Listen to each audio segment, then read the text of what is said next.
નમસ્કાર, હું છું પ્રિયા અને તમે જોઈ રહ્યા છો જનતા કી જાણકારી ન્યૂઝ। નજર કરીએ આજના સમાચાર ઉપર। ધ્રાંગધ્રા તાલુકા પોલીસ દ્વારા પકડાયેલા લાખો રૂપિયાના દારૂ ઉપર તંત્રનું બુલડોઝર।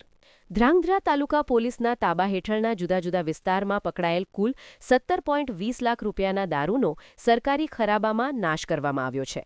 વિદેશી દારૂની નાની મોટી થઈને કુલ 3682 નંગ બોટલો તેમજ બિયરના 2428 ટીન એમ કુલ મળીને 6110 નંગ વિદેશી દારૂ ઉપર તંત્રના બુલડોઝરનું રોલર ફર્યું હતું।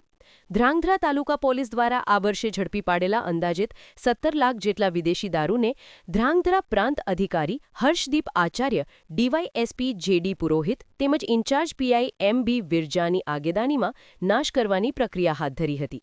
ધ્રાંગધ્રા બાલા હનુમાન મંદિર પાછળના સરકારી ખરાબામાં કુલ 6110 નંગ પર પ્રાંતીય વિદેશી દારૂનો કચ્ચર ઘાણ કાઢવામાં આવ્યો છે। રિપોર્ટ હિતેશ રાજપરા, ધ્રાંગધ્રા, સુરેન્દ્રનગર।